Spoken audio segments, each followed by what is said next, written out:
हाय दोस्तों, कैसे हैं आप सब। एक बार फिर से आप लोगों का बहुत बहुत स्वागत है। दोस्तों आज की वीडियो सबसे इंपॉर्टेंट टॉपिक को मैं जो है वो कवर करने वाला हूँ कि जब आप फैंस को परचेज करते हैं तो आपको किन किन चीज़ों का जो है वो ध्यान रखना चाहिए और बेसिकली टेक्निकल पॉइंट से लेकर के कलर कॉम्बिनेशन की किस तरीके से आप उसके कलर कॉम्बिनेशन के साथ जा सकते हो। तो बेसिकली टेक्निकल और इंटीरियर दोनों का कॉम्बिनेशन जो इस वीडियो में आपको मिलने वाला है, बहुत ही ज़्यादा यूजफुल ये वीडियो होने वाली है क्योंकि बहुत ज़्यादा रिसर्च जो इस वीडियो को बनाने में मेरी लगी है। तो दोस्तों चलिए आज की वीडियो शुरू करते हैं। तो दोस्तों सबसे पहले पॉइंट के बारे में बात करते हैं, इसका आपको ध्यान रखना वो है आपके फैन का स्वीप साइज। तो स्वीप बेसिकली होता क्या है, जब आप फैन को लेने जाते हैं तो उसमें ना आपको ब्लेड लगे हुए नजर आएंगे। अब जनरली वो 3 ब्लेड होते हैं आपके फैन में, उसमें 2 भी हो सकते हैं, 4 भी हो सकते हैं, 5 भी हो सकते हैं, वो आपके डिजाइन के ऊपर डिपेंड करता है। लेकिन उसमें आपको ब्लेड तो मिलेगा, ये तो तय है, क्योंकि बिना ब्लेड के आपको जो है वो फैन से जो हवा है वो तो मिलेगी नहीं। तो आपको ध्यान रखना है कि जो आप ब्लेड जब आप लेने जाएंगे तो ब्लेड का आपका साइज क्या है, तो उसी से जो डिफाइन होता है कि आपका स्वीप साइज क्या है। तो बेसिकली वो डिपेंड करता है कि आपका जो एरिया है वो कितना है, तो वो उसके ऊपर डिपेंड करता है। तो जैसे कि अगर आपका जो एरिया है वो 75 स्क्वायर फीट या फिर उससे कम है तो वहां पे आप जो है 900 mm यानी कि 3 फीट तक का जो स्वीप साइज वाला फैन है वो आप ले सकते हैं। और अगर आपका जो एरिया है वो अगर 100 स्क्वायर फीट तक जा रहा है तो उस केस में आप जो है 1200 mm तक या फिर 4 फीट वाले स्वीप साइज वाला जो फैन है ले सकते हैं। और अगर आपका जो एरिया है वो 400 स्क्वायर फीट तक जा रहा है तो वहां पर अगर आपको सिंगल फैन लगाना है तो वो 1400 mm तक ले सकते हैं। अदरवाइज अगर एरिया आपका बड़ा है तो वहां पर आप छोटे छोटे स्वीप साइज वाले जो फैन है वो भी 2-3 लगा सकते हैं। तो ये बेसिकली डिपेंड करता है। तो मैंने अभी जो सिनेरियो आपको दिखाया वो ये दिखाया कि अगर इतना एरिया है तो इस साइज का जो आपको फैन लगाना है। तो ऑब्वियसली बात, अगर आपका एरिया बड़ा है तो जरूरी नहीं कि आपको जो है वो 1400 mm वाला जो स्वीप साइज वाला फैन ही आपको लगाना है।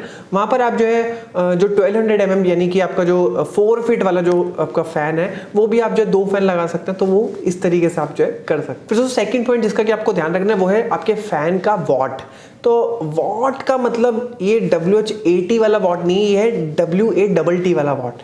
तो बेसिकली जो पावर है ना उसकी यूनिट होती है वॉट। तो बेसिकली आपका फैन कितनी एनर्जी को कंज्यूम कर रहा है तो वो दिखाएगा कि आपका फैन जो है वो कितने वॉट का है। तो ये चीज भी आपको देख लेनी है कि आपका जो फैन है उसका कितना वॉट है, वो कितनी जो एनर्जी है वो कंज्यूम करने वाला है। फिर दोस्तों थर्ड पॉइंट जिसका कि आपको ध्यान रखना है वो ये कि आपका जो फैन है वो किस टेक्नोलॉजी पे बना हुआ है, क्योंकि टेक्नोलॉजी के बारे में ज्यादातर लोगों को पता नहीं होता, इससे जो है वो अवेयर नहीं होते। तो आपको टेक्नोलॉजी का पता होना बहुत ही ज्यादा जरूरी है कि एक तो आपका ऑर्डिनरी सीलिंग फैन हो गया, फिर एक 5 स्टार सीलिंग फैन हो गया, फिर इसी के साथ एक आपका हो गया BLDC टेक्नोलॉजी वाला फैन। तो बेसिकली BLDC की फुल फॉर्म है ब्रशलेस डायरेक्ट करंट मोटर। इसकी जो फुल फॉर्म है इसमें आपको DC दिखा होगा, डायरेक्ट करंट। तो बेसिकली जो फैन जो है वो DC टेक्नोलॉजी के ऊपर बनते हैं या फिर हम कह सकते हैं कि आपका ब्रशलेस डायरेक्ट करंट मोटर यानी कि BLDC टेक्नोलॉजी के ऊपर जो बने हुए होते हैं, तो वो फैन जो एक तो आपकी एनर्जी जो है वो 70% तक कम कंज्यूम करते हैं। दूसरा ये कि आपकी जो फैन की जो मोटर है ना, कुछ टाइम बाद आप देखोगे जब आप फैन चलाते हैं तो ठंडी हवा देता है, थोड़े टाइम बाद वो गर्म हवा देने लग जाता है। वो इसलिए देता है कि आपका फैन जो है वो पुरानी टेक्नोलॉजी के ऊपर बना हुआ है और अगर उसकी जो मोटर जब वो गर्म हो जाती है तो वो फैन की जो हवा है वो भी वो गर्म ही फेंकता है। तो ऐसी टेक्नोलॉजी में जो बना हुआ फैन है वो जल्दी से गर्म भी नहीं होता उसकी मोटर, और आपको जो हवा की जो टेम्परेचर है वो भी उसका जो वो गर्म नहीं होता। फिर दोस्तों फोर्थ पॉइंट जिसका आपको ध्यान रखना है वो है BEE स्टार रेटिंग। बेसिकली इसका पूरा नाम है ब्यूरो ऑफ एनर्जी एफिशिएंसी। तो बेसिकली इन्होंने जो है स्टार रेटिंग बेस्ड एक सर्विस वैल्यू प्रोवाइड करी हुई है। सर्विस वैल्यू का ना एक फॉर्मूला है। तो सर्विस वैल्यू में क्या करते हो, आपकी जो एयर डिलीवरी होती है उसको आप जो डिवाइड कर देते हो, उसका कितना जो पावर है उसका इनपुट है, तो फिर आपको सर्विस वैल्यू जो है वो निकल के आ जाती है। अब इसमें क्वेश्चन निकल जाता है कि ये एयर डिलीवरी है क्या, क्योंकि पावर तो हमने समझ लिया कि पावर कितनी कंज्यूम कर रहा है, कितने वॉट कंज्यूम कर रहा है, एयर डिलीवरी क्या है। बेसिकली किसी भी फैन की अगर सर्विस वैल्यू की वैल्यू जितनी ज्यादा आती है तो हम ये कह सकते हैं कि वो जो फैन है वो उतना ज्यादा जो है वो एफिशिएंट है और कम एनर्जी में आपको ज्यादा आउटपुट दे रहा है। अब दोस्तों बात करते हैं फिफ्थ और सबसे इंपॉर्टेंट पॉइंट के बारे में जिसका कि मैंने अभी आपको जिक्र किया था, एयर डिलीवरी के बारे में। तो एयर डिलीवरी में आपको एक्सप्लेन कर देता हूं। तो बेसिकली आपका कोई भी फैन कितना अच्छे तरीके से एयर का जो सर्कुलेशन है सर्कुलेट कर रहा है आपके रूम में और कितना अच्छी तरीके से एयर को फेंक रहा है, तो ये जो है डिफाइन करता है कि उस फैन की जो एयर डिलीवरी है वो उतनी ज्यादा जो है वो बढ़िया होती है। अब ये किस तरीके से होती है और किस तरीके से आपको चेक करना है, अब इसके ऊपर बात कर लेते हैं। जनरली डिपेंड करता है कि आपका जो फैन का जो ब्लेड है उसका साइज क्या है और उसका जो बेसिकली जो एंगल है वो क्या है। तो बेसिकली जितना बड़ा साइज होगा ऑब्वियसली बात है उस फैन की एयर डिलीवरी उतनी ज्यादा होगी। दूसरी चीज उसका जो एंगल, उसका जो आपका जो एंगल होता है ब्लेड का, वो अगर 12 से 15 डिग्री तक के बीच में है, मतलब 12 से मतलब अगर वो 13 है तो ऑब्वियसली बात है वो 12 से ज्यादा अच्छी उसकी जो एयर डिलीवरी होगी, तो वो अगर 14 है तो वो 13 से ज्यादा अच्छी होगी। तो बेसिकली इन दोनों चीजों से जो है आपके फैन की जो एयर डिलीवरी है वो अच्छी हो जाती है। फिर आपको एक चीज का और ध्यान रखना है कि आपके फैन की जो ब्लेड है उसका जो वेट है वो ठीक ठाक ब्लेड होना चाहिए, क्योंकि अगर अच्छा ब्लेड होगा तो आपके फैन की बैलेंसिंग है वो अच्छी होगी और आपका फैन जब चलेगा तो वो वॉबल नहीं करेगा। और दोस्तों जिन फैन के ब्लेड का जो एंगल है वो 12 डिग्री से कम होता है, उनकी एयर डिलीवरी जो है वो बहुत बकवास होती है और घटिया होती है। तो हम बात करते हैं सबसे मजेदार पॉइंट के बारे में। तो ये जनरली देखिए आजकल मार्केट में आपको बहुत सारे डिफरेंट नंबर ऑफ ब्लेड्स आपको मार्केट में मिल जाएंगे। अब 2 ब्लेड वाले फैन भी मिल जाएंगे, 3 वाले तो चलते ही चलते हैं, 4 वाले, 5 वाले, 7 वाले, 8 वाले, कितने डिफरेंट आपको मिल जाएंगे। तो अब बारी आती है, हम ज्यादातर लोग ये समझते हैं कि आपके अगर मान लिया ब्लेड ज्यादा होंगे तो उसमें जो हवा है वो भी उतनी ज़्यादा आएगी, लेकिन तो सबको पता होना चाहिए कि जितने ज़्यादा ब्लेड होंगे उतना ज़्यादा ड्रैग होगा, मतलब उतना ज़्यादा रेजिस्टेंस भी तो क्रिएट होगा।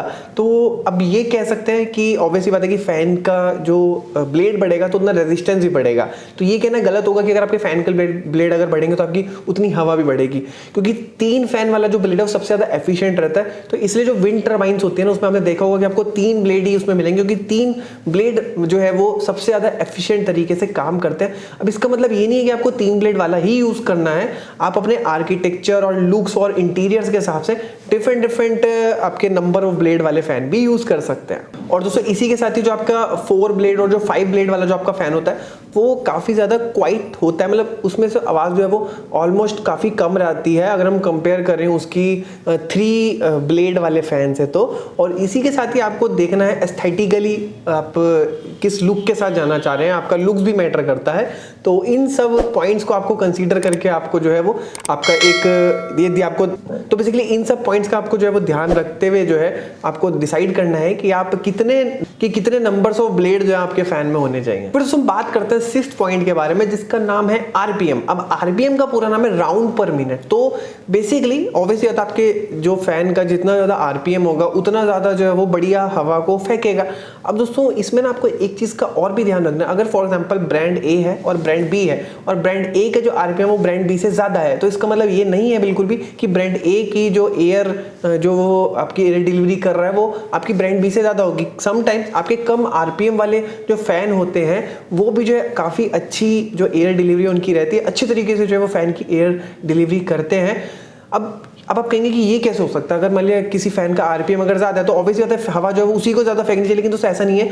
अगर कई बार क्या होता है कि जो कंपनीज होती है ना वो आपके आरपीएम पे इतना काम नहीं करती। वो क्यों? क्योंकि अगर आरपीएम अगर ज्यादा बढ़ाएंगे तो वो फैन जो है उतना ज्यादा शोर भी करेगा, तो उतना ज्यादा शोर करेगा तो वो प्रॉब्लम वाली बात है। तो वो कंपनी क्या करती है, आरपीएम को एक बैलेंस रखते हैं, इतना रखते हैं कि आपका जो फैन है वो ज्यादा शोर ना करे, लेकिन वो उनके ब्लेड के ऊपर काम करते हैं। अगर ब्लेड के एंगल के ऊपर काम किया जाएगा तो कम आरपीएम में भी जो है वो ज्यादा एयर डिलीवरी हम जो है वो अचीव कर सकते हैं। तो इस तरीके से भी जो अच्छे ब्रांड्स है वो काम करते हैं। फिर दोस्तों एयर फ्लो जो आपके फैन का रहता है उसे बेसिकली आप मेजर करते हैं CFM में, जिसका पूरा नाम है क्यूबिक पर मिनट फ्लो। तो बेसिकली आपका जो CFM है आपके फैन का वो 75 उसकी वैल्यू जो है वो रहनी चाहिए, मतलब 75 से ज्यादा हो जाए बढ़िया बात है, लेकिन मिनिमम 75 तो रहनी ही चाहिए। तो ये भी एक पॉइंट है जिसको कि आपको कंसीडर करना है। फिर हम बात करते हैं 7th पॉइंट के बारे में, जिसका कि आपको ध्यान रखना है कि आपकी जो फैन है उसकी जो मोटर होती है, मोटर की वाइंडिंग जो है वो कौन से मटेरियल से करी हुई है, वो कॉपर से ही करी हुई होनी चाहिए। और समटाइम्स क्या होता है कि कुछ कंपनी एल्युमिनियम से कर देती है, तो एल्युमिनियम से आपको जो है वो नहीं करनी, क्योंकि एल्युमिनियम बहुत जल्दी हीटअप हो जाता है। तो कॉपर से ही जो है वो होनी चाहिए, क्योंकि कॉपर से करने के बहुत सारे बेनिफिट होते हैं कि आपकी मोटर जो है वो जल्दी गर्म नहीं होती और जो फैन की जो हवा है वो आपको ठंडी ही फेंक। फिर इसी के साथ ही मैंने आपको ये पॉइंट तो बताई दी कि आपकी जो फैन की जो मोटर है वो डीसी हो तो ज्यादा बढ़िया है, क्योंकि जो डीसी मोटर होती है वो 70% तक एनर्जी आपकी कम कंज्यूम करती है। इसी के साथ साथ ही उसके बहुत सारे बेनिफिट्स हैं, जिसमें से सबसे पहला बेनिफिट तो ये है कि आपका फैन जो बहुत ही साइलेंटली काम करता है। और मोटर का जो साइज है वो छोटा होता है, तो छोटा होने की वजह से आपका फैन जो है वो लाइट वेट रहता है। और आपके फैन की जो एफिशिएंसी है वो भी काफी अच्छी होती है, जिससे आपकी फैन की जो लाइफ स्पैन है वो भी बढ़ जाता है। और हायर टॉर्क रहता है, जिससे कि जो इनिशियल जो है फैन जो है बहुत जल्दी जो स्पीड है वो फास्ट पकड़ लेता है। और इसमें जो आपको 6 स्पीड तक का जो है आपको कंट्रोलर मिल सकता है, और इसमें जो है आपकी 6 डिफरेंट स्पीड की जो है वो पॉसिबिलिटीज रहती है। दोस्तों 8th पॉइंट जिसका कि आपको ध्यान रखना है जब आप सीलिंग फैन को परचेज करते हैं कि आपके फैन का जो कंट्रोल है वो किस तरीके से है। वो आपका मोबाइल से ऐप के थ्रू जो है वो वाईफाई से क्रिएट आप जो है कंट्रोल कर सकते हैं, या फिर आप नॉर्मल रेगुलेटर से कर सकते हैं, या फिर आप रिमोट से कर सकते हैं। तो ये भी जो पॉइंट आपको अपने कंफर्ट के हिसाब से जो है वो ध्यान रखना चाहिए। फिर दोस्तों 9th पॉइंट के बारे में बात करते हैं जो है नॉइस। तो आपका फैन जो है वो ऐसा होना चाहिए जिसकी जो नॉइज है वो कम रहे। तो ऑब्वियसली बात, अगर आप डीसी मोटर वाला या फिर जो मैंने आपको टेक्नोलॉजी बताई थी BLDC, तो उस टेक्नोलॉजी के ऊपर बना हुआ फैन लेते हैं तो उसका जो नॉइज है वो काफी कम रहता है। फिर दोस्तों 10th पॉइंट जो कि आपको ध्यान रखना है कि आपकी मोटर जो वो कितनी जल्दी हीटअप हो रही है। तो अगर आप डीसी या फिर BLDC टेक्नोलॉजी में बनेंगे सेम, तो आपका जो मोटर है वो जल्दी हीटअप नहीं होगी। तो ये भी पॉइंट जो ऑलमोस्ट मैंने कवर कर दिया। तो दोस्तों अभी तक तो हमने बात करी थी एक टेक्निकल टर्म में फैन को परचेज करते टाइम पे। अब हम बात करते हैं इंटीरियर पॉइंट ऑफ व्यू से कि आपको किन किन चीजों का ध्यान रखना चाहिए, फैन की कितनी हाइट होनी चाहिए, और भी बहुत सारे टर्म्स के आपको कितने डिफरेंट टाइप के फैन जो है वो आते हैं as interior point of view से। तो अब इस पॉइंट को जो हम कवर कर लेते हैं। तो दोस्तों सबसे पहले हम बात करते हैं कि आपके सीलिंग फैन की हाइट जो है वो कितनी रहनी चाहिए। तो जनरल टर्म में आप जब फैन को फिक्स कर देते हैं तो उस फैन से लेकर के आपका जो फ्लोर होता है वहां तक 9 से 9.5 फीट तक है तो काफी सफिशिएंट है। अगर आपकी सीलिंग की हाइट मान लिया ज्यादा है, फॉर एग्जांपल आपकी सीलिंग की हाइट मान लिया 10 फीट से ज्यादा जा रही है, 11 फीट 12 फीट या फिर 13-14 फीट तक जा रही है, या फिर 18-20 फीट तक भी जा रही है, तो उस केस में क्या है कि आप लंबी रॉड का यूज करिए और उस रॉड को इतना लंबा करिए कि जो मैंने आपको स्टैंडर्ड हाइट बताई कि उस फैन की रॉड को लंबा करने का जब हम फैन को फिक्स करें तो फैन से फ्लोर तक की जो हाइट है वो उतनी ही रहनी चाहिए, मतलब 9 से 10 फीट तक के बीच में रहनी चाहिए, इससे ऊपर नहीं होनी चाहिए। फिर तो सेकंड जो सबसे इंपॉर्टेंट क्वेश्चन आता है कि आपके फैन का कलर कौन सा होना चाहिए जब आप पर्टिकुलर परचेज करने जाते हैं। तो देखिए, अगर आपका घर जो है वो नया बन रहा है या फिर मतलब पुराना भी है, तो उसमें देखिए क्या कि अगर आपका रूम का साइज छोटा है तो उस कंडीशन में जैसे सीलिंग का जो है ऑब्वियसली बात आपको व्हाइट ही करेंगे आप, और मैक्सिमम केसेस में व्हाइट ही सीलिंग होती है। तो आप जो फैन है उसका कलर भी जो है व्हाइट ही लीजिए ताकि उसमें जो है वो मर्ज हो जाए, क्योंकि अगर उससे अपोजिट कलर आप लेंगे तो फैन जो है वो अलग से दिखेगा, जो कि स्मॉल रूम्स के हिसाब से जो है वो इतना अच्छा डिसीजन नहीं है।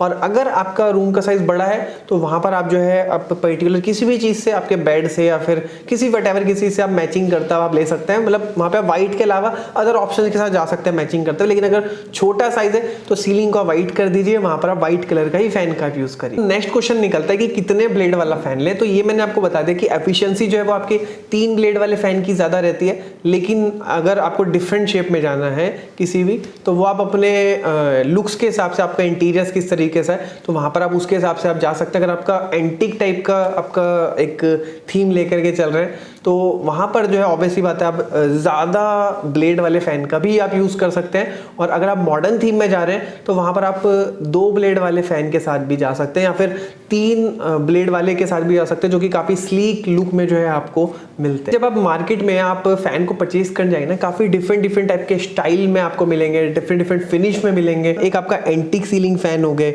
आपके कंटेम्प्रेरी सीलिंग फैन हो गए, रस्टिक सीलिंग फैन हो गए, आपके ट्रॉपिकल सीलिंग फैन हो गए, और इसी के साथ साथ ही डिफरेंट फिनिश और कलर्स में आपका वुडन फिनिश में भी जो है आपके फैन जो है वो आते हैं। दोस्तों इन सब पैमानों पे कुछ मेरे फेवरेट फैन है जिसके लिंक आपको मैं नीचे डिस्क्रिप्शन बॉक्स में दे दूंगा, वहां पर जाकर उन्हें चेक भी कर सकते हैं। उम्मीद करते हैं कि आपको जो वीडियो यूजफुल लगी होगी, हेल्पफुल लगी होगी, और आपको एक कंटेंट जो है वो काफी पसंद आया होगा। पसंद आया तो वीडियो को लाइक कर सकते हो। दोस्तों बहुत सारी ऐसी छोटी इन्फॉर्मेटिव वीडियोस होती हैं जो मैं यूट्यूब पे नहीं डालता, तो मैं इंस्टाग्राम पर डालता हूँ, जिसका कंटेंट यूट्यूब से बिल्कुल अलग होता है। तो वहां पर जाकर के मुझे आप फॉलो कर सकते हैं। मिलते हैं नेक्स्ट की वीडियो में, तब तक के लिए जय हिंद, वंदे मातरम।